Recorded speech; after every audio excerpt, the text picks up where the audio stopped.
नमस्कार, नमस्ते बिहार में राहुल ओझा आपके साथ। मैं हूं शुभी मिश्रा आपके साथ। और दरभंगा से बड़ी खबर है, जहां पुलिस की गश्ती गाड़ी पलट गई है। हादसे में एक पुलिसकर्मी की मौत हो गई है।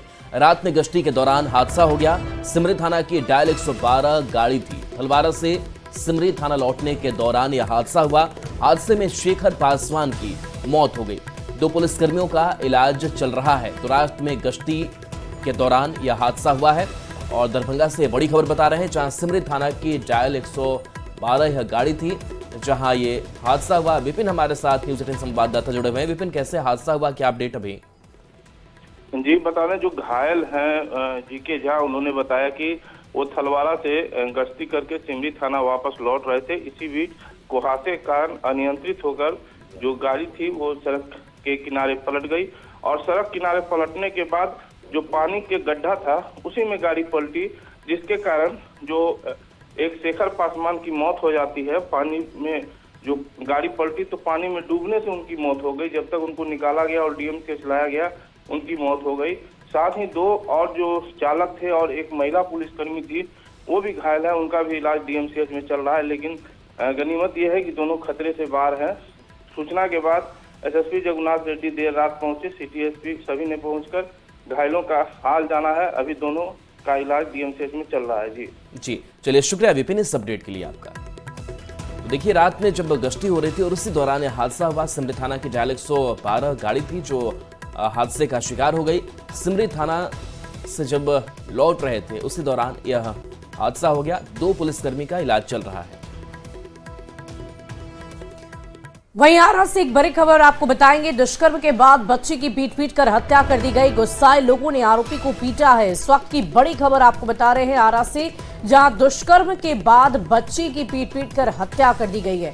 गुस्साए लोगों ने आरोपी को पीटा है। इस वक्त की बड़ी खबर आपको बता रहे हैं आरा से, जहां पर दुष्कर्म के बाद बच्ची के साथ मारपीट की गई और इतनी मारपीट की गई कि उसकी मौत हो गई, हत्या हो गई। गुस्साए लोगों ने आरोपी को भी जमकर पीटा है।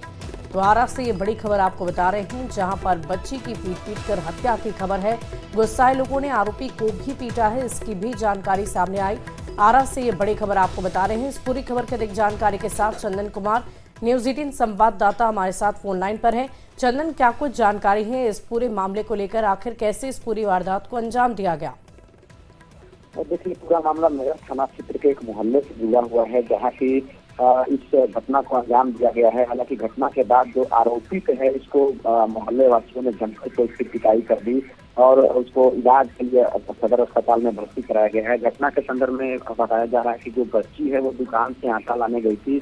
उसके बाद उसके जो बगल वाला आरोपी है उसने अपने घर पर बुलाया और उसके बाद इसकी गला दबा कर हत्या कर दी। काफी देर तक बच्ची घर नहीं पहुंची तो परिवार वालों ने इसकी खोजबीन शुरू की, जिसके बाद बच्ची का शव उस आरोपी के घर से बरामद किया गया। जहां घटना के बाद आक्रोशित जो लोग हैं, मोहल्ले वासी हैं, वो भड़क गए और उसकी जमकर के पिटाई कर दी। हालांकि मौके पर पहुंची पुलिस ने किसी तरह भीड़ के सिंगल टेस्टर से आकर के आरा सदर अस्पताल में पहुंचाया, लेकिन बच्ची की मौत हो चुकी थी।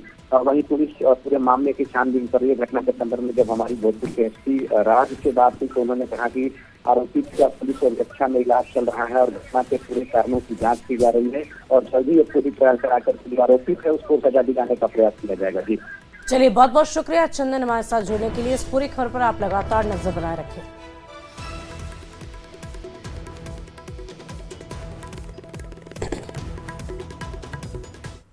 पटना के बापू परीक्षा केंद्र पर हुई 17वीं बीपीएससी पीटी परीक्षा को रद्द कर दिया गया है। परीक्षा केंद्रों पर कुछ उपद्रवी तत्वों ने हंगामा किया था और पेपर लीक की अफवाह उड़ाई गई थी, जिसके बाद आयोग ने बापू परीक्षा केंद्र की परीक्षा को रद्द करने का फैसला लिया है। वहीं सीसीटीवी फुटेज के जरिए पहचाने गए उपद्रवियों पर कार्रवाई की तैयारी है।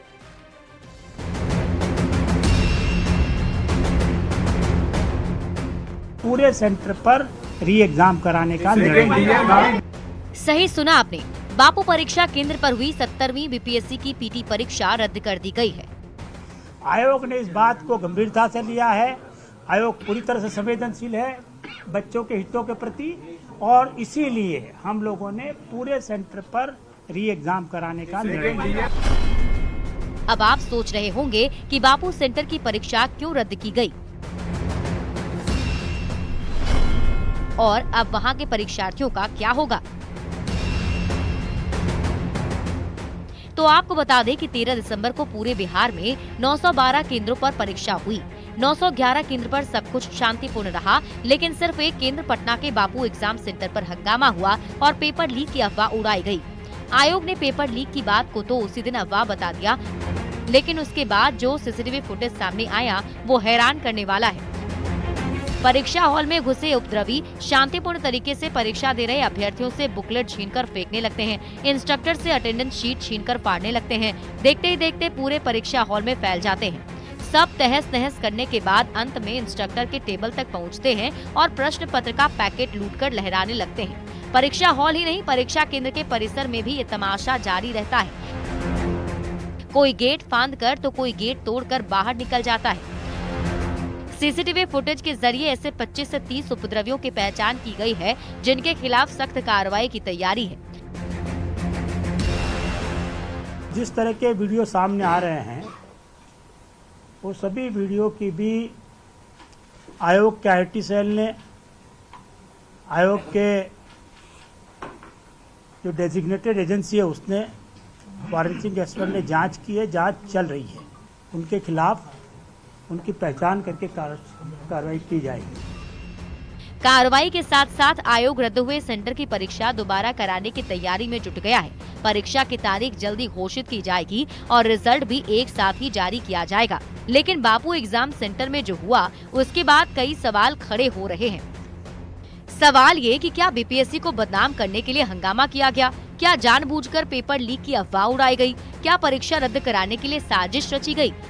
अगर हाँ, तो सवाल है कि बिहार के छात्रों के भविष्य के खिलाफ कौन रच रहा है साजिश। न्यूज़ 18 के लिए पटना से रजनीश कुमार और संजय कुमार की रिपोर्ट। और नॉर्मलाइजेशन को लेकर खान सर ने बड़ा बयान दिया है। खान सर ने कहा कि अगर हम नहीं चाहते तो छात्रों पर नॉर्मलाइजेशन थोप दिया जाता है। खान सर ने कहा कि वो बीमार चल रहे थे, लेकिन उन्होंने सोचा अगर लाठीचार्ज के बाद वो छात्रों के आंदोलन को छोड़कर चले जाएंगे तो आंदोलन तितर बितर हो जाएगा, छात्रों की मांग पूरी हो ही नहीं पाएगी। जब सुबह सुबह बच्चों के ऊपर लाठी उठी चार्ज हो गई तो हमें लगा कि बच्चों के ऊपर नॉर्मलाइजेशन थोप दिया जाएगा, तो हम यहाँ क्लास ही ले रहे थे। 10 बजे वाला क्लास ख़त्म करके चल दिया, क्योंकि बहुत देर तक ना खाए पिए भी नहीं थे और लंबे समय से बीमार पड़ रहे थे। तो वहाँ हमको वो मीटिंग रुक नहीं रहा था, तो हमको लगा कि अब हमको यहाँ से हटेंगे तो फिर ये बच्चे तितर बितर हो जाएंगे, इनकी मांग कोई नहीं पूरी, तो ज़बरदस्ती वहाँ रहे। बिहार में बीते दिनों कई पेपर लीक की घटनाओं के बाद ईओयू ने जांच तेज कर दी है। ईओयू के डीआईजी मानवजीत सिंह ढिल्लों ने कहा कि अब तक की जांच में कई कोचिंग संस्थानों की भूमिका भी संदिग्ध पाई गई है। जांच पूरी होने के बाद कार्रवाई की जाएगी। परीक्षा का पेपर लीक नहीं हुआ, बल्कि पेपर लीक होने की अफवाह उड़ाई गई। ये तो बीपीएससी ने साफ कर दिया है, लेकिन पहले हुई कई परीक्षाओं के पेपर लीक हो चुके हैं। ऐसी पेपर लीक के मामलों पर ईओयू ने जांच तेज कर दी है। ईओयू के डीआईजी मानवजीत सिंह ढिल्लों ने कहा कि अब तक की जांच में कई कोचिंग संस्थानों की भूमिका संदिग्ध पाई गई है। जांच पूरी होने के बाद कार्रवाई की जाएगी। यही नहीं, पेपर लीक माफिया संजीव मुखिया की गिरफ्तारी पर लगी रोक हटा ली गई है, जिसकी गिरफ्तारी के लिए विशेष टीम का गठन किया गया है। उसकी संपत्ति जब्त की जाएगी। जो ऑनलाइन परीक्षा लीक मामला हुआ है, इन सभी मामलों में समेकित रूप से कार्रवाई करते हुए हम लोगों ने एक बहुत ही व्यापक डेटाबेस बनाया है। इस डेटाबेस में लगभग 170 लोगों का अभी हम लोगों के पास प्रोफाइलिंग हुआ है। साइबर पेट्रोलिंग के जरिए भी पेपर लीक रोकने की कोशिश जारी है। दरअसल पेपर लीक संगठित अपराध के रूप में सामने आया है, जिसकी जांच ईओयू भी कर रही है। इस बात की जानकारी खुद एडीजी पुलिस मुख्यालय कुंदन कृष्णन ने मीडिया को दी है। उन्होंने कहा कि साल 2012 से ईओयू ने पेपर लीक से जुड़े 10 कांड दर्ज किए हैं। अब तक 545 आरोपियों के खिलाफ एफआईआर दर्ज करते हुए 250 अभियुक्तों की गिरफ्तारी सुनिश्चित की है। पेपर लीक मामले में संगठित अपराध में जुटे लोगों को ईडी के तहत भी घेरने की तैयारी की जा रही है। भ्रम रहती है। हम आश्वासन देने आए हैं कि बिहार सरकार इस समस्या को देखने के लिए और समझने के लिए और पहल करने के लिए सक्षम है। मतलब ये कि पेपर लीक करने वालों पर पूरी तरह से शिकंजा कसने की तैयारी है और अब संजीव मुखिया जैसे पेपर माफिया की बनाई गई संपत्ति जब्त करने की भी तैयारी है। न्यूज़ 18 के लिए पटना से संजय कुमार के साथ अमित कुमार की रिपोर्ट। खान सर ने पेपर लीक को बहुत बड़ी समस्या बताया है। खान सर ने कहा है कि इससे बड़ी समस्या कुछ हो ही नहीं सकती है। प्रशासन को जिस पर शक हो उसको नार्को टेस्ट कराना चाहिए और इसके लिए फांसी की सजा होनी चाहिए। वहीं खान सर ने यह भी दावा किया कि प्रदर्शन के दौरान पुलिस ने उनके साथ कोई दुर्व्यवहार नहीं किया। वो पिछले 1.5 महीने से बीमार चल रहे थे। पुलिस ने किसी भी तरह का दुर्व्यवहार नहीं किया। हम पिछले 1.5 महीना से बीमार चल रहे थे और हमने ये सोच रहे थे कि बीपीएससी की परीक्षा है, ख़त्म हो जाएगी तो दे देंगे इलाज, अपना ट्रीटमेंट ठीक से करा लेंगे यहाँ पर। इसी बीच जब सुबह सुबह बच्चों के ऊपर लाठी उठी चार्ज हो गई तो हमें लगा कि बच्चों के ऊपर नॉर्मलाइजेशन थोप दिया जाएगा, तो हम यहाँ क्लास ही ले रहे थे। 10 बजे वाला क्लास ख़त्म करके चल दिया, क्योंकि बहुत देर तक बिना खाए पिए भी नहीं थे और लंबे समय से बीमार पड़ रहे थे। तो वहाँ हमको वोमिटिंग रुक नहीं रहा था, तो हमको लगा कि अब हमको यहाँ से हटेंगे तो फिर ये बच्चे तितर बितर हो जाएंगे, इनकी मांग कोई नहीं पूरी, तो ज़बरदस्ती वहाँ रहे, जिस वजह से थोड़ा बीमार हो गए। पेपर लीक की समस्या कितनी बड़ी समस्या मानते हैं? क्योंकि जब भी होता है बिहार में हल्ला होता है कि पेपर लीक हो गया, हर जगह से यू छापा मारना चालू करती है, कहीं पकड़ाते हैं कहीं पकड़ाते हैं, तो ये कितनी बड़ी समस्या है बिहार की? देखिए, ये इससे बड़ी समस्या विद्यार्थी जीवन के लिए कोई नहीं हो सकता है। इसमें सबसे ज़रूरी चीज़ क्या है कि जिस पे शक हो उस पे नार्को टेस्ट कराया जाए, क्योंकि कई बार ऐसा क्या होता है ना कि कोई व्यक्ति खुद नहीं इन्वॉल्व होता है, लेकिन जब उसको पता होता है कि यह व्यक्ति पेपर लीक करा रहा है तो वहाँ आँख बंद कर लेता है, तो ये भी एक तरह का अपराध ही है। तो नार्को टेस्ट कराएं मीडिया के सामने और इसके लिए कैपिटल पनिशमेंट, फांसी की सजा रखी जाए, उससे नीचे कोई सजा नहीं। और इसी बीच एक बड़ी पटना से बड़ी खबर आ रही है, जहां TRE 3 TGT का रिजल्ट जारी हो गया है। न्यूज़ 18 की खबर पर मुहर लग गई है। सभी 15 विषय का रिजल्ट जारी किया गया है। नए रोस्टर के अनुसार वैकेंसी बढ़ी है। कक्षा 9 और 10 में शिक्षकों की वैकेंसी बढ़ी है। इसके साथ खबर है कि शिक्षकों की वैकेंसी बढ़ाकर 19,000 कर दी गई है और 19,597 संख्या कर दी गई है। अंग्रेजी विषय में 2961 अभ्यर्थी पास हुए हैं। उर्दू में 807 सफल अभ्यर्थी हुए हैं, तो संस्कृत में 968, तो सामाजिक विज्ञान में 2015 अभ्यर्थी पास हुए हैं। गणित विषय में 2408 अभ्यर्थी पास हुए हैं, तो विज्ञान विषय में 3423 और मैथिली में 50 अभ्यर्थी सफल हुए हैं। संगीत की अगर बात करें तो 357 अभ्यर्थी सफल हुए हैं। तो TRE 3 TGT का रिजल्ट जारी कर दिया गया है और साथ ही अलग अलग जो स्ट्रीम्स हैं उनके कैसे रिजल्ट रहे हैं वो हमने आपको बताया और न्यूज़ 18 की खबर पर एक बार फिर से मुहर लग गई है। तो देखिए, उर्दू में 807 अभ्यर्थी जो हैं वो सफल हो गए हैं। संस्कृत में 968 अभ्यर्थी सफल हुए हैं। तो एक सब्जेक्ट में क्या परफॉर्मेंस रहा है अभ्यर्थियों का वो बता रहे हैं। सामाजिक विज्ञान में भी 2000 से ज़्यादा जो परीक्षार्थी हैं वो पास हुए हैं। तो TRE 3 TGT का रिजल्ट जारी किया गया है और इस रिजल्ट के बाद से अब उन अभ्यर्थियों में अब संतोष भी है कि अब वो पास कर गए हैं और उनके करियर को एक नई उड़ान भी मिलेगी। विज्ञान विषय में 3423 अभ्यर्थी पास हुए हैं। मैथिली में 50 अभ्यर्थी सफल हुए हैं। और शिक्षा विभाग के ACS सिद्धार्थ ने स्कूल में पढ़ाने के अनोखे अंदाज को लेकर चर्चित टीचर जूही भारती से बातचीत की। जूही भारती से बातचीत कर ACS उनके कायल हो गए। ACS ने जूही भारती की जमकर सराहना की, तारीफ की, तो जूही भारती के पढ़ाने का अनोखा अंदाज ACS को भा गया।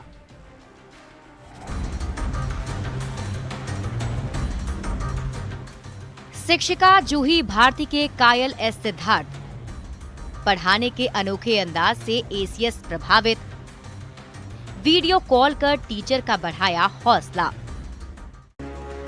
शिक्षा विभाग के ACS सिद्धार्थ लगातार एक्शन में हैं। बिहार के सरकारी स्कूलों की मॉनिटरिंग लगातार वीडियो कॉल के जरिए जारी है। इस बार शिक्षा विभाग के ACS डॉक्टर सिद्धार्थ ने मधेपुरा जिले के कुमारखंड प्रखंड के घुड़दौल के उच्च माध्यमिक स्कूल की शिक्षिका जूही भारती को वीडियो कॉल किया और कई सवाल पूछे, जिसका जूही भारती ने बखूबी जवाब दिया। इस कॉल के दौरान डॉक्टर सिद्धार्थ ने शिक्षिका की खूब तारीफ की।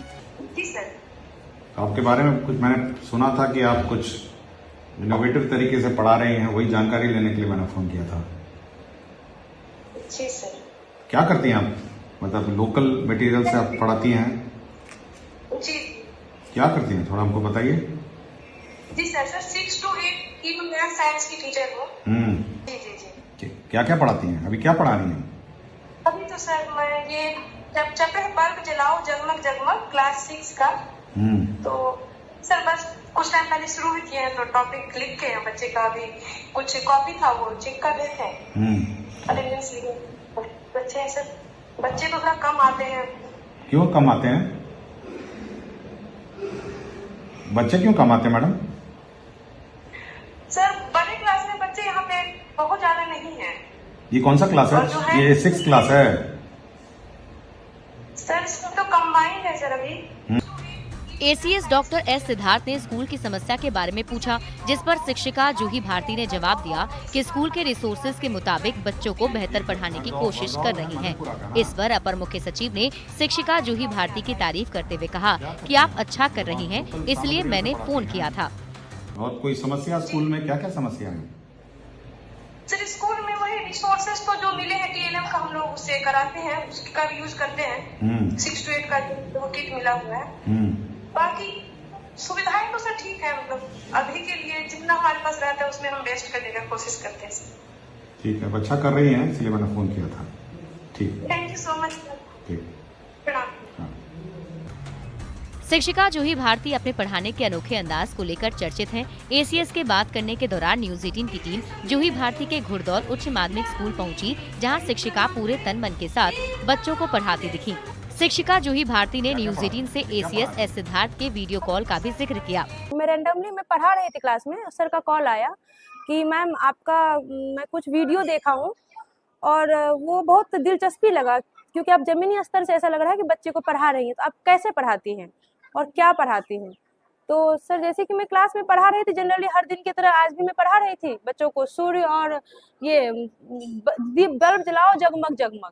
तो फिर वो सर उसके संबंधित कि आप इतने अच्छी तरीके से पढ़ा रहे, बच्चे को जोड़ पा रहे रियल लाइफ से, तो आपके पास के सारा रिसोर्सेज अवेलेबल है, सामग्री? तो मैं बोली कि सर जो रोजमर्रा की जो चीजें हैं हम उसी से बच्चे को पढ़ाते हैं, सिखाते हैं।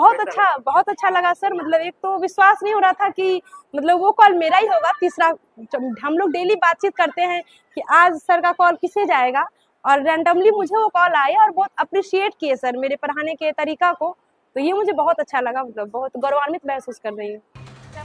शिक्षा विभाग के अपर मुख्य सचिव एस सिद्धार्थ को मैडम के पढ़ाने का अनोखा अंदाज भा गया। स्कूल में कुव्यवस्था पर शिक्षकों और अधिकारियों को फटकारने वाले एसीएस टीचर जूही भारती के परफॉर्मेंस से खुश दिखे।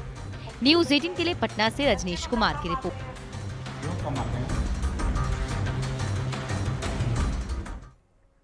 माई बहन मान योजना के ऐलान के बाद तेजस्वी जहां जा रहे हैं, इस योजना का जिक्र कर रहे हैं। 2025 के चुनाव में तेजस्वी ने तुरुप का इक्का खेल दिया है। तेजस्वी के ऐलान के बाद बिहार में सियासी संग्राम छिड़ गया है। एनडीए ने तेजस्वी की इस योजना को छलावा बताया है।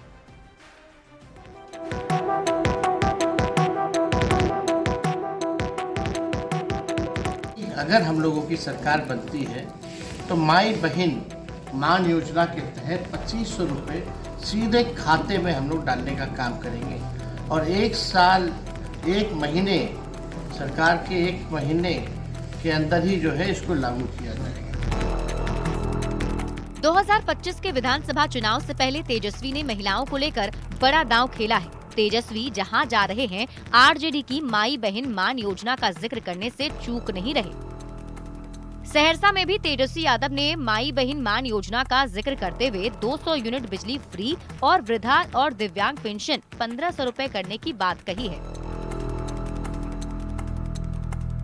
अगर हम लोगों की सरकार बनती है तो माई बहन मान योजना के तहत 2500 रुपये सीधे खाते में हम लोग डालने का काम करेंगे, और 1 साल 1 महीने सरकार के 1 महीने के अंदर ही जो है इसको लागू किया जाएगा। इसी के तहत हम लोगों को पता चला कि भाई बिजली के बिल से लोग परेशान हैं, स्मार्ट मीटर से लोग परेशान हैं। उसके लिए भी हम लोगों ने घोषणा किया कि सरकार बनेगी तो 200 यूनिट फ्री में बिजली जो है बिहार के लोगों को हम लोग दिलवाने का काम करेंगे। तो हम लोगों ने ऐलान उसके लिए भी किया कि सामाजिक सुरक्षा पेंशन या वृद्धा पेंशन उसको हम लोग 400 से 1500 रुपए जो है हम लोग करेंगे।